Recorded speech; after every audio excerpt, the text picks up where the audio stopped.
I don't want to be involved in conspiracy theories. You know, there are lots of them. They can go on. We can speculate on that forever. What we really need to know is how those buildings came down.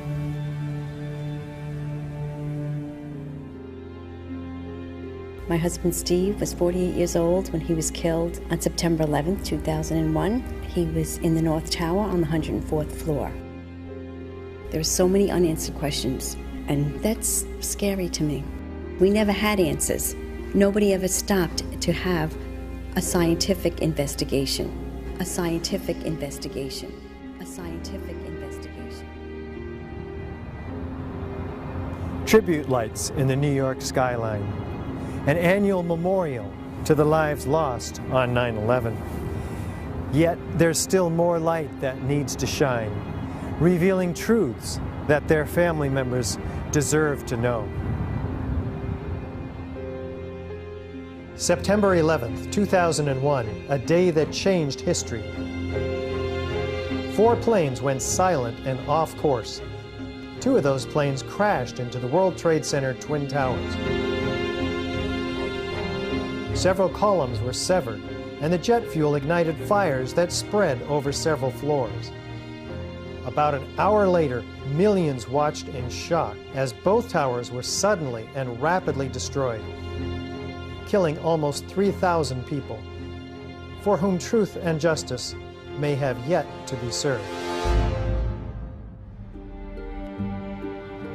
Hi, I'm Richard Gage, AIA, licensed architect of over 20 years and member of the American Institute of Architects. I'm founder of Architects and Engineers for 9/11 Truth, a non-profit organization of well over 1,000 technical and building professionals. According to official government reports, the fires weakened the structural steel framing of both twin towers, leading to sudden, progressive, and total collapses. Unknown to most people, a third steel frame high-rise, World Trade Center 7, was also destroyed. Critical questions have been raised by more than 1,500 architects and engineers about the official explanations for the destruction of all 3 of these buildings. Along with more than 10,000 other concerned individuals, these professionals, collectively comprising more than 25,000 years of experience, have signed our petition. They're calling for a new investigation into the destruction of these 3 World Trade Center high-rises. This call is based on evidence that reveals a very different destruction scenario than reported by government engineers. As coherent sets of scientific facts are brought into focus by the experts, the data, and the witnesses in this film, you'll come to a much greater understanding of the events of 9/11 and will be in a position to draw your own informed conclusions.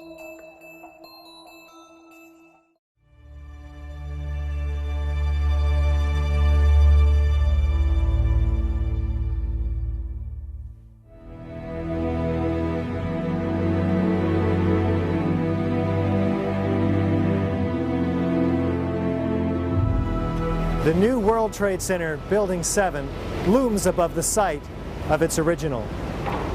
Building 7 was a 47-story high-rise, not hit by an airplane. Yet, it was the 3rd modern steel-frame skyscraper to collapse rapidly and symmetrically on 9/11. It was a football field away from the North Tower and sustained minor damage from falling debris. Building 7's precipitous collapse was blamed on normal office fires. I'm Steve Barish, founder and president of Barish Architects and Associates, Inc., a 33-year-old architecture, planning, and engineering firm. One of the things that really interested me is how quickly the Tower 7 fell. It fell within 7 seconds approximately from top to bottom. This building was built in the mid-'80s and met all the codes at the time. From about 1965 until about 1985, most of my experience has been in high-rise, multi-story steel buildings. NIST would have us to believe that these were was a typical office fire, scattered office fires, if you will, that brought this building down. Since the mid-60s, I've tried to follow high-rise fires because they're something we worry a lot about as we design these buildings. And I'm not aware of any high-rise building that have come down as a result of fires. The coup de grace for me was when I found out that Building 7 had collapsed later that day, and when I saw Building 7 come down. To me, the fact that it looks like a perfect controlled demolition of an intact building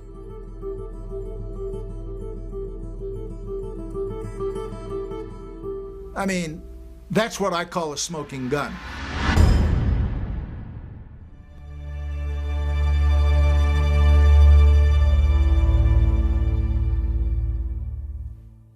Was the structural steel from World Trade Center 7 preserved, documented, analyzed according to standard procedures for investigating engineering failures? 400 truckloads per day of material were taken away from the World Trade Center site and sent to China for recycling. There were laws violated in the destruction of that evidence. And for the American Society of Civil Engineers to ignore those events is extremely disturbing and is a violation, in my opinion, of their professional code of ethics. It was contrary to the way all investigations are done. If an airplane crashes, they seal off the entire area, nobody touches anything, they move it to a secure location, and they reconstruct an aircraft. Normally, when you have a structural failure, you carefully go through the debris field, looking at each item, photographing every beam as it collapsed and every column where it is in the ground, and you pick them up very carefully and you look at each element. We were unable to do that in the case of Tower 7. You can't do science when you are deprived of the evidence and when your hypothesis is the least valid instead of the most likely. When the most likely hypothesis in the case of Building 7 wasn't even mentioned.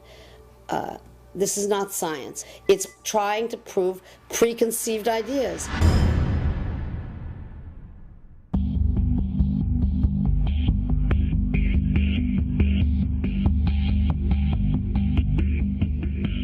Was a proper investigation performed that might have revealed the use of accelerants or explosives in World Trade Center 7's destruction?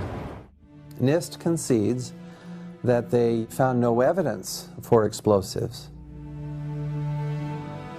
So then we asked them, well, did you look?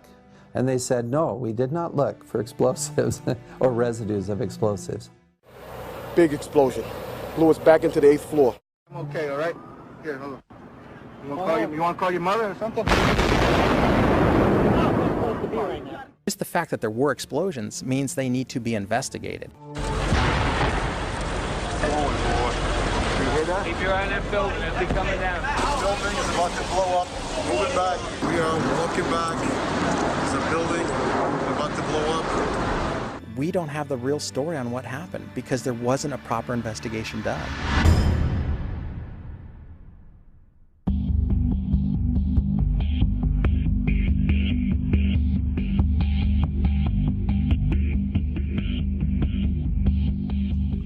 World Trade Center 7 collapsed because of fires fueled by office furnishings. It did not collapse from explosives or from fuel oil fires. As reported by the New York Times, engineers were baffled by the collapse of Building 7. Since no steel frame high-rise has ever completely collapsed due to fire, how are we to understand this mysterious event? High-rise buildings simply do not collapse due to fire. There has never been until 9/11 an experience where a high-rise building that was steel frame completely collapsed. There have been fires burned longer in similar structures without any collapse. This claims the fires were very large, very hot, and long-lasting, when in reality, observation, which has been researched by many people, shows these fires did not last very long. They were not in the locations where NIST claims they were at given times. I'm a fellow of the American Institute of Architects. For the 40-plus years that I've been practicing architecture, I've designed a variety of buildings from small houses to high-rise office buildings. Some of the high-rises that I've worked on are 1 shell and 2 shell here in Houston. I was project manager for a 22-story office building in Akron, Ohio. Later in the day, when World Trade Center 7 collapsed, they had already showed us pictures of a few fires in that building, and I mean, they weren't even raging. And how could that cause a building to collapse as if it were imploded? Couldn't happen.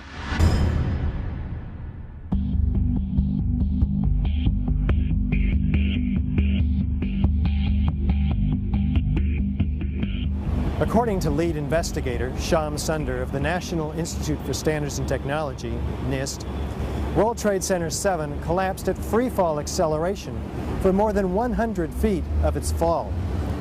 What does the speed of the collapse reveal to us?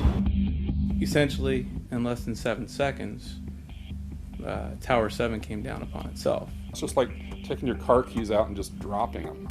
That's how fast the building came down, for over 100 feet. And the only way you can get that is when there's zero resistance. And so what we're looking at is a building just coming straight down, falling right through itself with zero resistance. Buildings don't have zero resistance, which is why you feel comfortable walking into a building. This building had 40,000 tons of structural steel in its structural system, and that is intended to keep it from going anywhere. NIST is telling us that the building below it ceased to exist for the first few seconds of the collapse of the building. Well, things in physics just don't cease to exist and cease to resist the forces that are on them. The building didn't disappear so the building can fall for 100 feet at free fall speed. That's impossible. That's a violation of the fundamental law of physics that says that for every action there's an equal and opposite reaction. If floors fall, they tend to fall and are braced by the floor directly beneath it, and there's some delay there. Because of redundancy, because of all the other columns in the building that were not affected.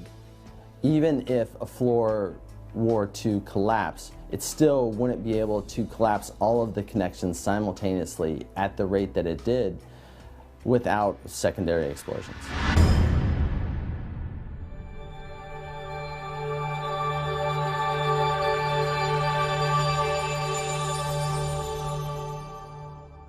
We might anticipate that an unevenly damaged building would fall over. Yet, videos of the collapse of Building 7 show a fairly symmetrical fall. How do we make sense of this? If the buildings had come down by fire, we would have seen a more natural progression of collapse. And clearly a more asymmetrical pattern should have been present. The symmetry is the smoking gun.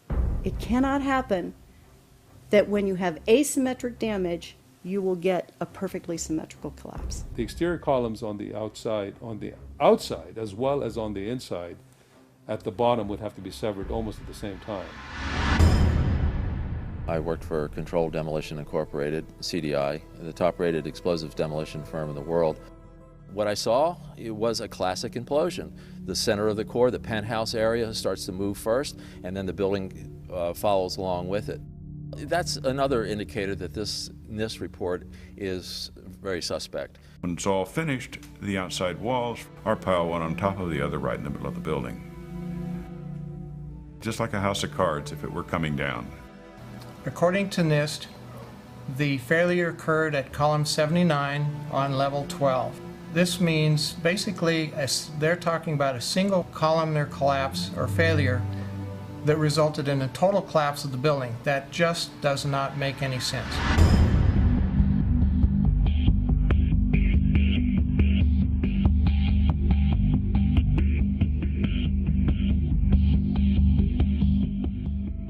The explanations from FEMA and from NIST don't add up. But there is enormous circumstantial evidence, circumstantial and actually physical evidence as well, that would lead us to a different conclusion. And the conclusion is controlled demolition. Dit is controlled demolition. Zeker weten. Zeker weten. Er is nagesprongen. Dit is in opdracht gebeurd. Dit heeft een team gedaan van experts. Building 7 to me is really what gives it away, because that's a classic case of controlled demolition.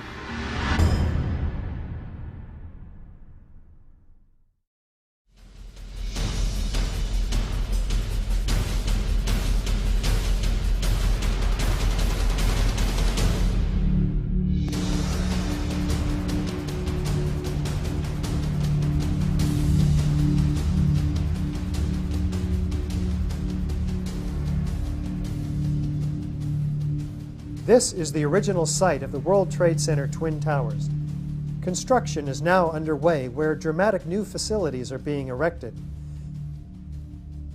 Just 10 years ago, the planes hit the towers, cutting through some exterior and interior supporting structural steel columns. The fuel from the planes ignited office fires across several floors. According to the official reports, the structural steel frame was weakened and failed, causing a total progressive collapse of each tower. Does the official explanation make sense? Was there a comprehensive investigation that examined all of the evidence?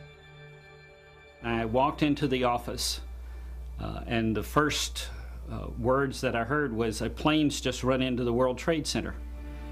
And my initial thought was, well, that's okay. It's built to withstand a 707. It did not seem possible that these towers that were designed to withstand the impact of a 707 could possibly collapse in such a short order of time from the time that they were hit. The majority of the jet fuel was burnt up instantly in the big fireball, and it was gone. The fires that were left were office furnishings and carpet and things like that. A lot of things in these kind of buildings have to be fire resistant by nature. It's required by code. So there really isn't a whole lot of fuel in there to begin with.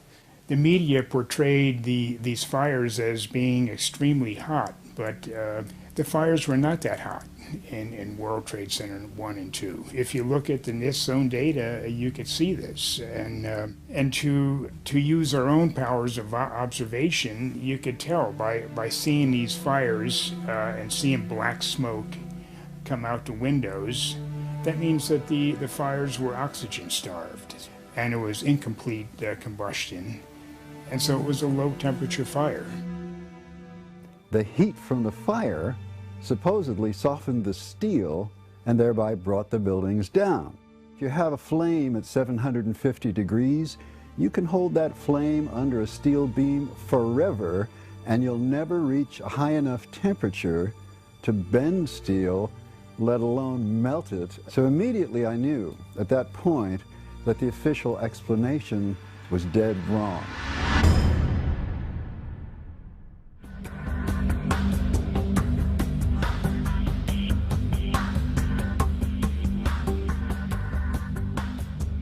Rather than a slow groaning collapse that we might anticipate, the Twin Towers show in the videos a very rapid, sudden onset of destruction.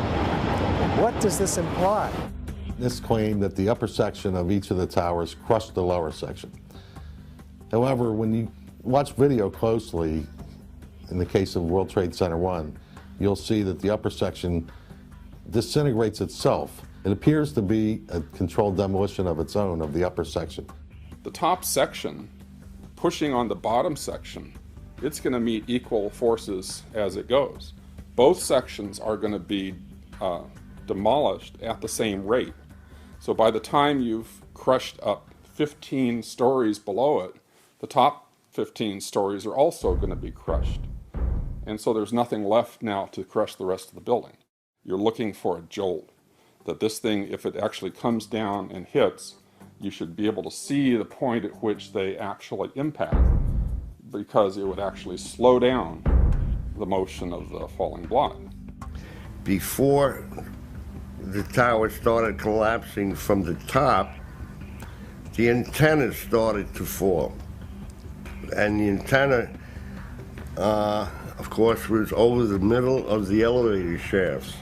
I'm very familiar with the interior structure that surrounded the elevator shafts and the accessibility which the elevator companies had 24/7.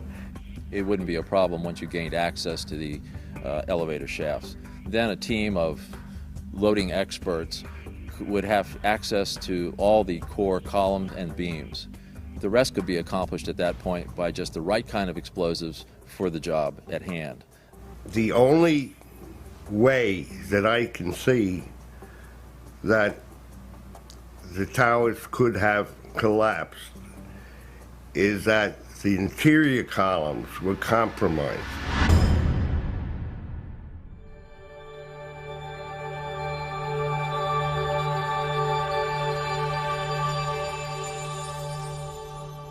Over 100 first responders reported sounds of explosions and flashes of light at the onset of destruction of both towers. These were not discussed in the NIST report. What did these eyewitnesses actually see and hear? As we were getting our gear on and making our way to the stairway, there was a heavy-duty explosion inside the lobby. We stuck on the stairs for a while. We finally got down to the lobby. Then we get to the lobby, it was this big explosion. There were numerous secondary explosions taking place in that building.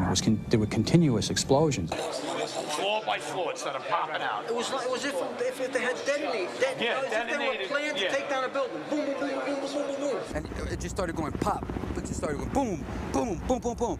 And he goes, how fast? I go like firecrackers. They're reporting exactly what I would expect. You're hearing boom, boom, boom, boom, boom, waves of explosions going off, not one massive big boom. There's so many videos of witnesses from that day that report explosions. There's radio transmissions from the FDNY. We have the transcripts that were recorded, back in 2001 of all these firefighters and first responders reporting explosions. This testimony should have caused the presumption that there was a good chance explosive residue would be found and justified testing for it, rather than the opposite. It doesn't look like a collapse. It's like a huge mushrooming, billowing kind of an event. That whole thing looks nothing like a building falling down. It's a building being blown up. That's what the physics shows. Yet they refuse to consider the possibility that explosives or some other form of demolition device could have been used to cause the collapses of the towers. And the fact that controlled demolition is consistent with all the available technical evidence. And the response to that request for correction is NIST simply saying they're unable to provide a full explanation for the total collapse, even though that was their task given to them by Congress.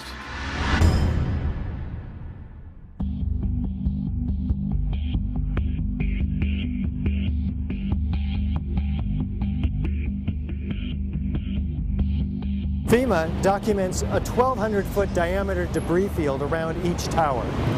Videos show multi-ton steel sections of hundreds of individual steel pieces ejecting out of the towers at 60 miles an hour for a distance of 600 feet. They also show clouds of debris pulverized in mid-air and isolated explosive ejections as many as 60 stories below the so-called crush zone. Videos also show the near total destruction of both towers. What does all this tell us about the forces and energies involved in the destruction? Large multi-ton beams were hurled hundreds of yards laterally. Gravity works vertically, not laterally.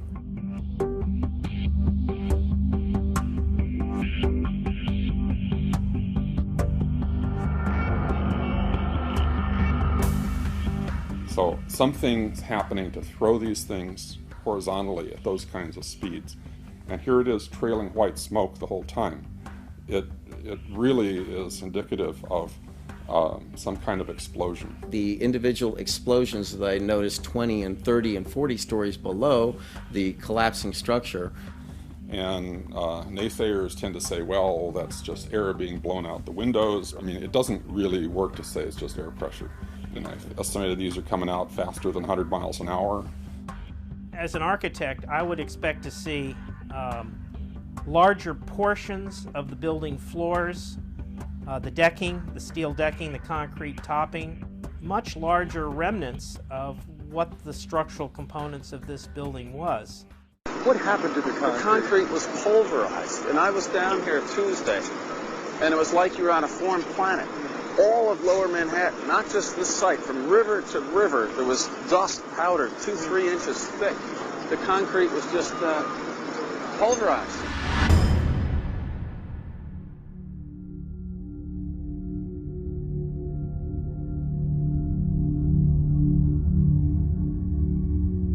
In its report on World Trade Center 7, which came out in May of 2002, FEMA documents in Appendix C steel that has been melted and even partially evaporated, resembling Swiss cheese.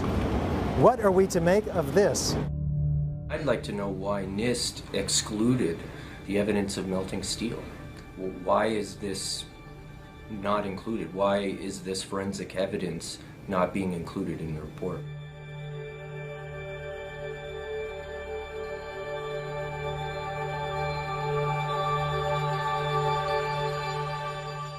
First of all, let's go back to your basic premise that there was a pool of molten steel.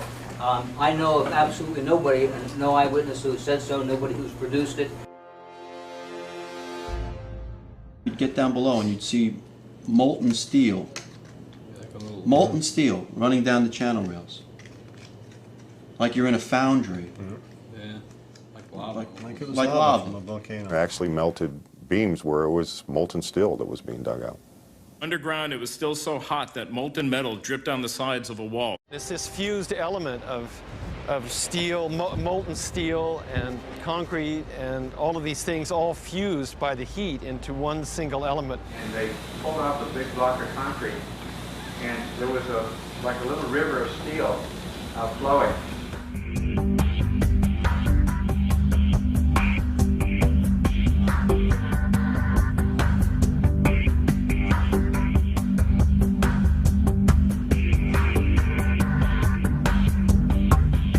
Many witnesses, firemen and lots of people described the flowing molten metal, iron or steel, at extremely hot temperatures. And John Gross categorically denied their observations, so that because their observations don't fit his preconceived notion, he not only ignored evidence, he denied evidence.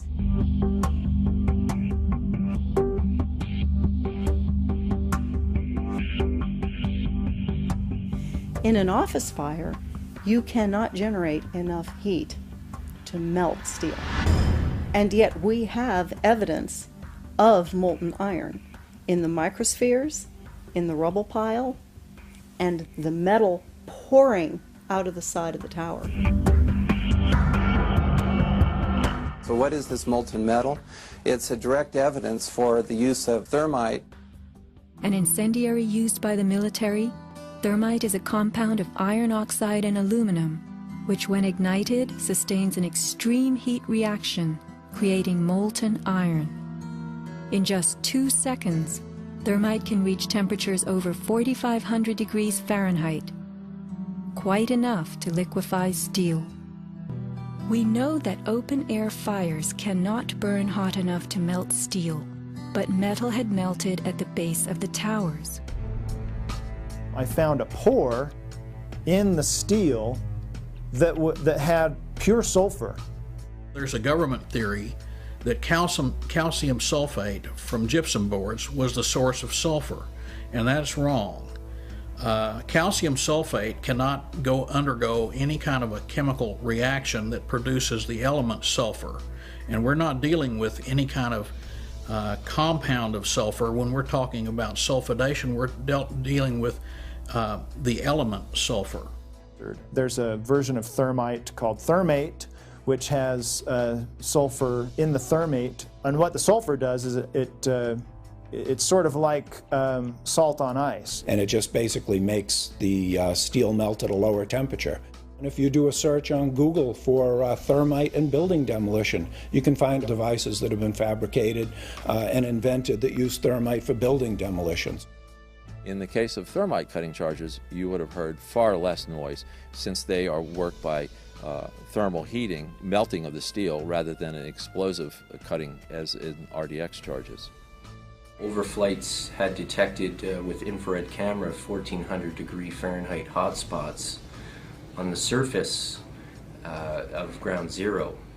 And that being there for a week, indicates that there was something very hot going on below the surface.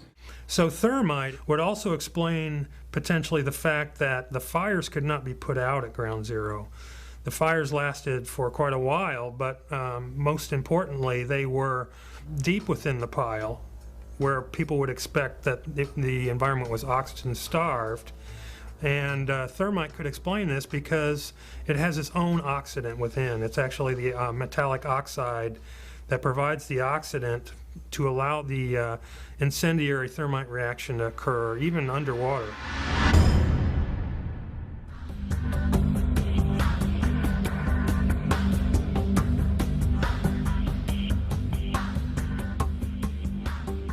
As much as 6% of the World Trade Center dust consisted of tiny, previously molten iron spheres. What does this tell us about the temperatures generated in the tower's destruction? When the USGS collected samples of the World Trade Center dust, they found the iron microspheres. Insofar, the USGS does not have a valid explanation for the presence of these iron microspheres. So what do the microspheres contain? Iron is the main element, and then it has smaller portions of aluminum, sulfur, a trace of manganese. Most of them are less than about 1/10 of an inch in diameter, and they're spherical. And they're found in all of the dust blown out of the buildings during collapse, no matter where in Manhattan that dust is picked up. You must have had a much hotter heat source for you to get 2,700 degrees Fahrenheit in order to melt the iron to get these molten spheres. Your heat source must be something like a chemical reaction, an exothermic chemical reaction that reacts, in the case of thermite, reacts at 4,500 degrees Fahrenheit. My contention, based on finding thermite residue in the dust, is that it happened before. It didn't happen after in the fires that ensued in the rubble pile afterwards. It's all the characteristics of the microspheres, along with what I see in the attack of the beams that were actually found, tell me that thermite was involved in melting those steel beams.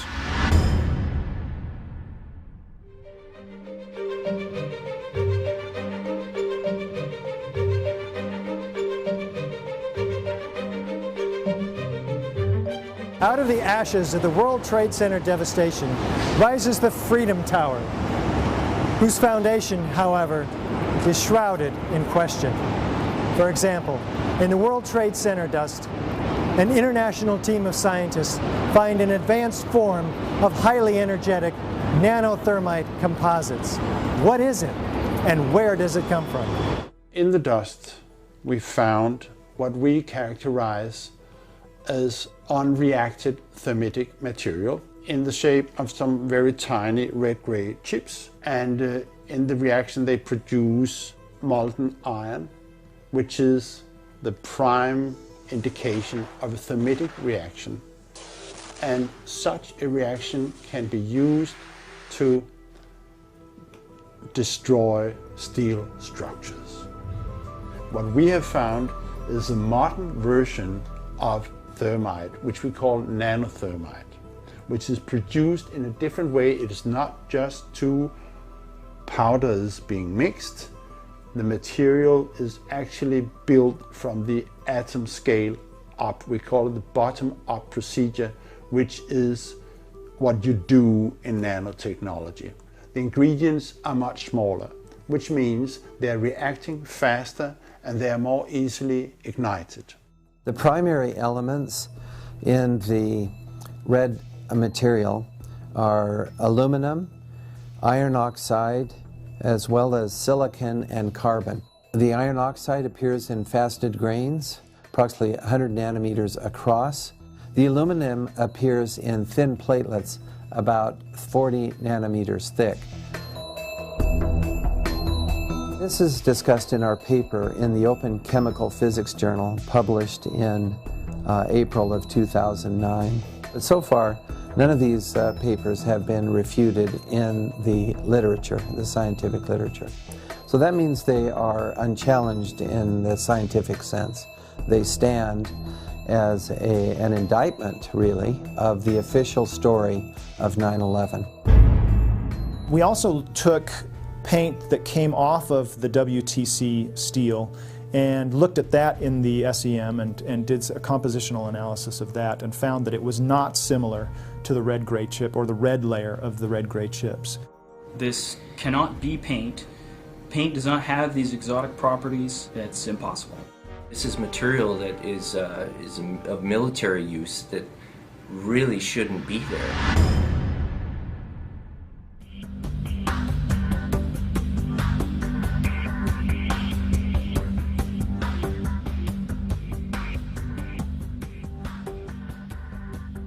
You don't need to be an engineer or an architect to see what happened to those buildings.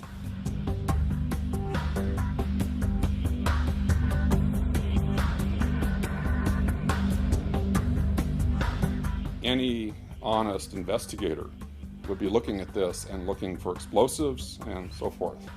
The NIST investigation didn't go there. They just would not look for explosives. This has been the work of independent researchers, not NIST. So the preconceived notion of NIST is that there's no evidence for explosives, and so there's no point in looking.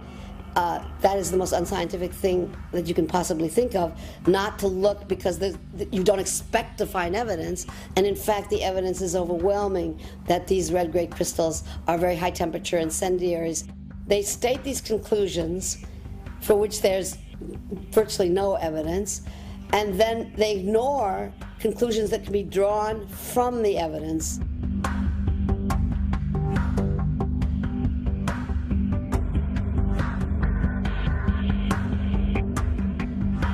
The only way that a building can accelerate as it collapses is by having pre-engineered, precisely timed, and precisely placed explosives.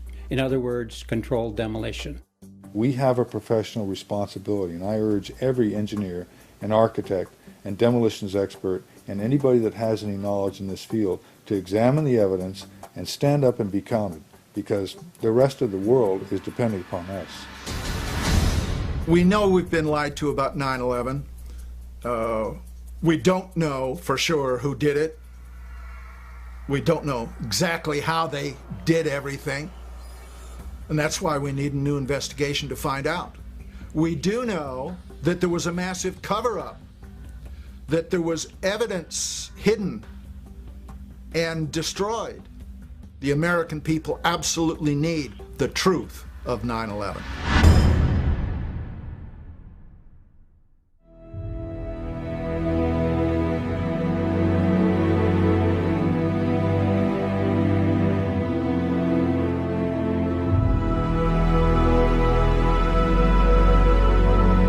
Some kind of consciousness raising on my part before I was willing to look at the possibilities. And really, you need to go where the evidence leads. Let's look at it objectively. Let's look at the evidence, not these fabricated computer models and hearsay and all these predetermined conclusions. Let's really open it up again and investigate this thing properly, and then come to conclusions. I strongly support an independent investigation that would be independent of the government, independent of all of the influences that obviously were in effect during the NIST investigation. What happened on 9/11 is not something that is just going to go away. This is very pertinent to us today. I wish to further the investigation, and I want to make a difference because I want this to be a safe and better place for my children. Signed the petition on the Architect and Engineers 9/11 Truth website, mainly because I wanted to stand behind the families that lost people on 9/11. The 9/11 Truth movement was started by the families that lost loved ones on that day. And they were all out there alone, screaming for help. And our own country was ignoring them and ignoring their needs and not taking care of them the way we should have after that happened.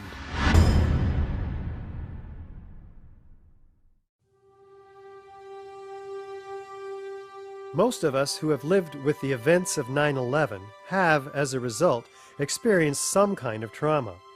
It can be very difficult to come to terms with what actually happened at the World Trade Center. In fact, someone told me recently, "I wouldn't believe what you're telling me even if it were true." Our petition signers with psychological expertise have stepped forward to offer their insight. While this segment is clearly outside the knowledge base of the architects and engineers for 9/11 Truth, these experts in psychology highlight their valuable experience for us as to why this evidence can still be so difficult for people to accept. As we know, the horrors of what happened on 9/11 were televised all over the world, and they were televised, in fact, live. We witnessed the deaths of almost 3,000 of our fellow Americans. We know this had a very severe and traumatic impact on a large majority of the population. At this point, we have 9 years of hard scientific evidence that disproves the government theory about what happened on September 11th, and yet people continue to be either oblivious to the fact that this information exists or completely resistant to looking at this information. So the question becomes why? Why is it that people have so much trouble hearing this information? From my work, I think we would be remiss not to look at the impact of trauma. Many people respond to these truths in a very deep way. Some have a visceral reaction like they've been punched in the stomach. To begin to accept the possibility that the government was involved is like opening Pandora's box. If you open the lid and peek in a little bit, it's going to challenge some of your fundamental beliefs about the world. If we can think of our worldview as being sort of our mental and emotional home, I think all of us will do just about anything to defend our homes, to defend our families. And so I see that with people, and I saw that with myself when my brother tried to talk with me about it, of don't mess with me, don't mess with my home, don't mess with my comfort with how things are. About a week later, I read a lengthy article by Professor Griffin about why he believes the official account of 9/11 cannot be true. And it was a very well-researched article. It was in my office at the time. I sat there and I felt my stomach churning. I thought maybe I was going to be sick. And I leaped out of my chair and ran out the door and took a long walk around the block, around several blocks, and just broke down. I understand now that what was happening was my worldview about my government being in some way my protector, almost like a parent, had been dashed, and it was like being cast out into the wilderness, I think is the closest way to describe that feeling. And I sobbed, felt like the ground had completely disappeared beneath my feet. And I knew at some point during the walk that I knew that I was going to have to become active in educating other people about this, that for me to retain any sense of integrity, I was going to have to take some action. I couldn't just let something like this go. When we hear information that contradicts our worldview, social psychologists call the resulting insecurity cognitive dissonance. For example, with 9/11, we have one cognition, which is what the official story of 9/11, what our government told us, what our media repeated to us over and over, that 19 Muslims attacked us.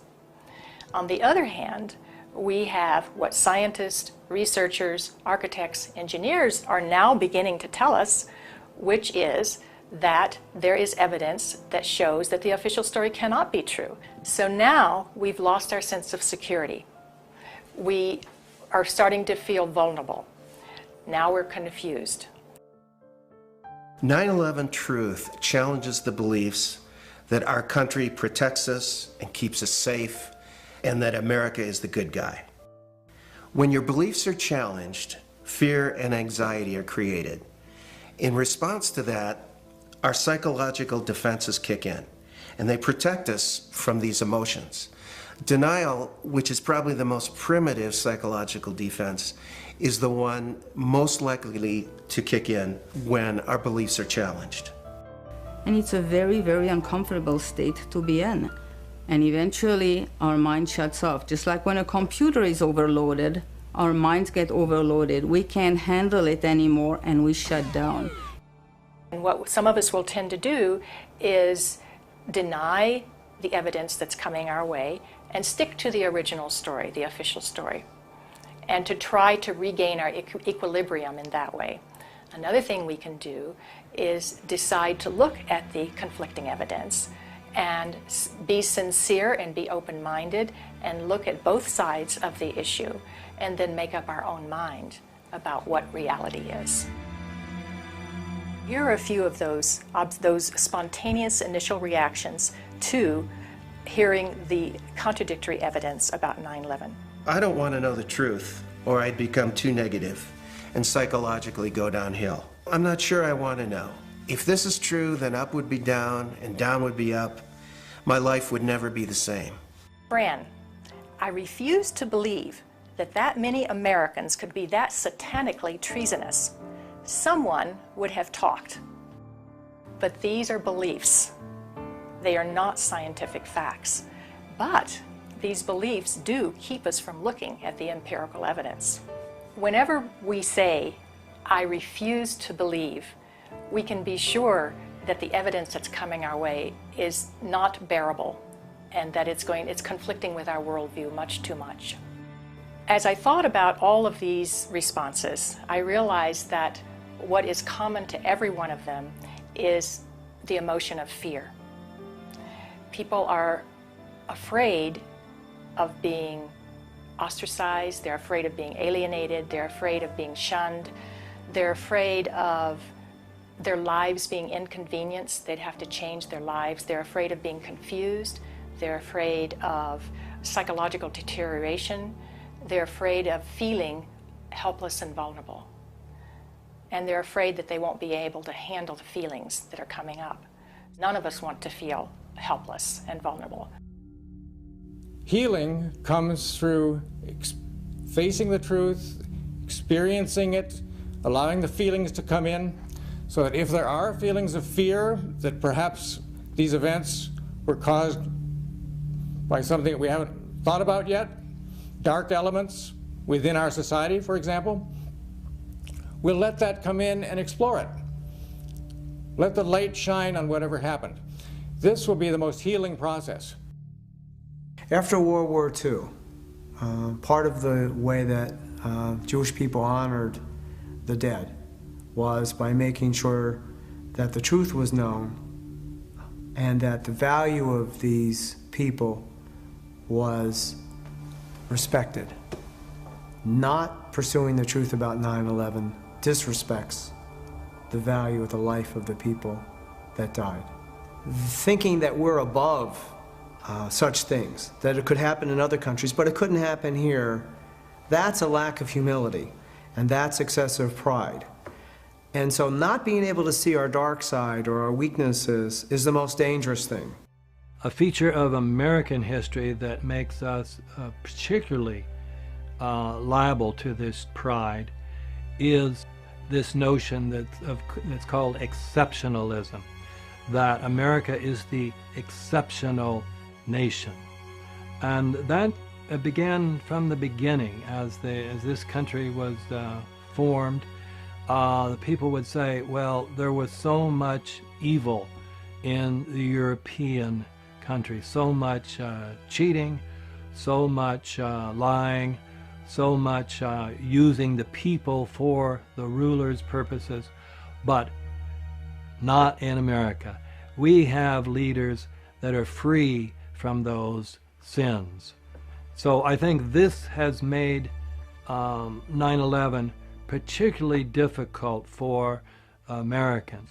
So we need to understand that questioning is patriotic. Questioning is what we're supposed to do as citizens. That's our duty. When something like 9/11 happens, we need to be sure that we have a real investigation into who the perpetrators are, and then we need to be sure that those perpetrators are held legally accountable. It's part of the healing process on the individual level as on the collective level. We need the truth in order to heal.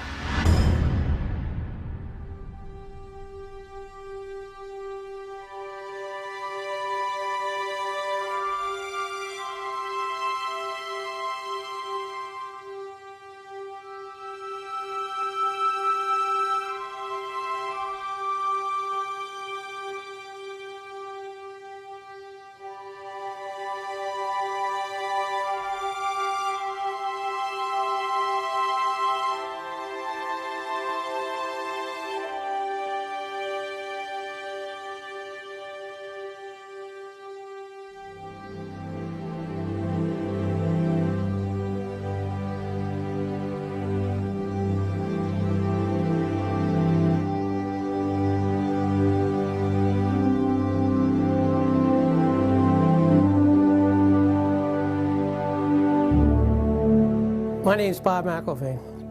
I'm from right outside the Philadelphia area, and I'm the father of Bobby McIlvaine, who was killed in the lobby of the North Tower on September 11, 2001. Bobby was one of the first 10 bodies found. We took him home that week. We were one of the few. I finally found the doctor who examined him. All his injuries were in the face, the front of his face was blown off, massive cuts in his chest and his right arm were blown off. To me, that means explosion. What happened on September 11th was the tragedy where Neil was on Flight 175 and it crashed into the second tower. And I can't imagine what happened to him. My brother was my best friend. David has always been a firefighter.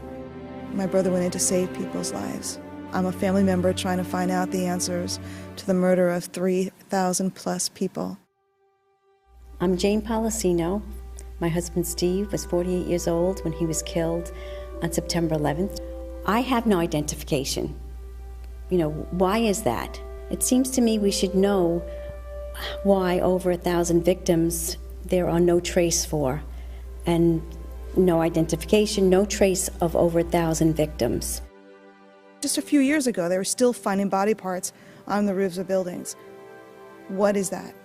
We should know why there are over 700 bone fragments found on the top of Deutsche Bank building less than a half an inch long. We should have that information. Why were they up there? Why weren't they found? What kind of explosion was there? And the explosions were brought up many a times, talking to firemen, talking to medics, talking to everyone. Everybody talked about these explosions. I want the officials that are in power to ask the questions. I want answers. Please look at architects and engineers. People all around the world, scientists, all around the world are questioning this.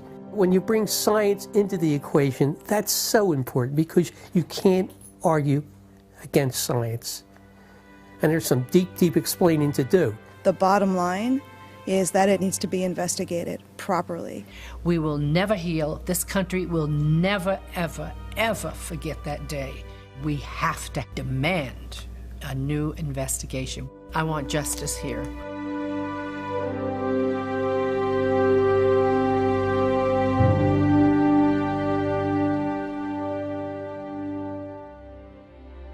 The forensic evidence that you've seen is very real.